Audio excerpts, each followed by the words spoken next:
Terry Jenkins had mixed feelings. His time in Australia was nearing an end.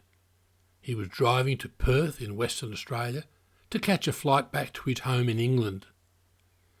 Terry missed his family and looked forward to seeing them again.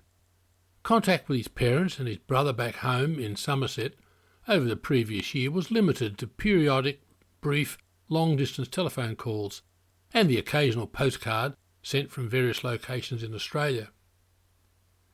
He was also going to miss Australia. 12 months was not a long time to become familiar with a strange foreign country, particularly one as vast as Australia, but it was long enough for Terry to fall in love with Australia and its citizens. Terry had been working in Australia on a visa for almost 12 months and admired everything about the country some people in England still referred to as the Antipodes. Given his enthusiasm for everything Australian, its people, its weather and its lifestyle, he believed he could live the rest of his life in Australia and had already decided one of his first priorities when he returned home would be to investigate the possibility of emigrating. His parents would not like the idea, but he was determined, and the prospect of a future filled with sunshine, pristine beaches and the prettiest girls he'd ever seen anywhere was far more appealing than the dour, cold, grubby back streets of Bridgewater in the south-west English county of Somerset.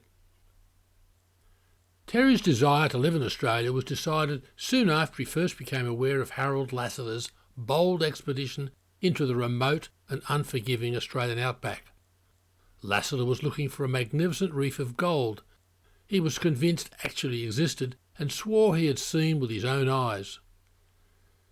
Terry wanted to visit the place the hapless adventurer allegedly rested before subsequently perishing after setting out on his ill-fated trek to reach the Olgas, 140 kilometres to the east. He still had a few days before his scheduled arrival in Perth and could easily have flown to the Western Australian capital from Yalara, where he'd been working, but his desire to visit Lasseter's last known place of refuge was too strong. The Lewis Harold Bell Lasseter legend captivated Terry from the first time he learned of it while watching a late-night television documentary. Lasseter's story epitomised the adventurous, carefree, have-a-go attitude that seemed to be ingrained into the Australian psyche, Terry thought. He had a car, not a particularly good car in relation to its aesthetics, but the imperfections in the form of a mild body rust, more than a few dented panels, and one door of different colour from the other three were of little concern. Since he purchased the car in Perth soon after he first arrived in Australia, it had given him no trouble and had taken him across the Great Nullarbor Plain and into South Australia, and later to many other parts of the country.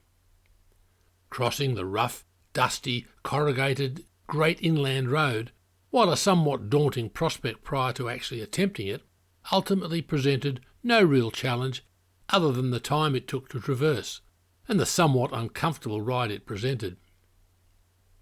Terry stood on top of a moderately steep rise, shook off his backpack and considered the landscape around him.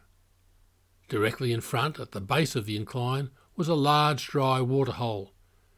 He imagined how fantastic it would look if it were filled with water, and how different things might have been had it been filled with water back when Lasseter sheltered in the cave, not far away.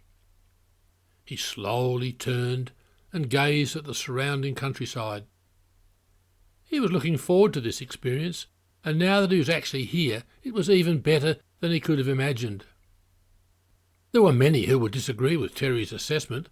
This was a remote, isolated, desolate place where most folk would never dare or even want to venture. There was no McDonald's, KFCs or Krispy Kreme donut stores out here. For Terry Jenkins, however, the attraction was the lack of commercialisation. Just as the sand and rolling surf of the coast and the beautiful bodies flocking to the sun-baked beaches were a magnet for Aussies and tourists alike, this place was quintessentially Australian. This was the outback.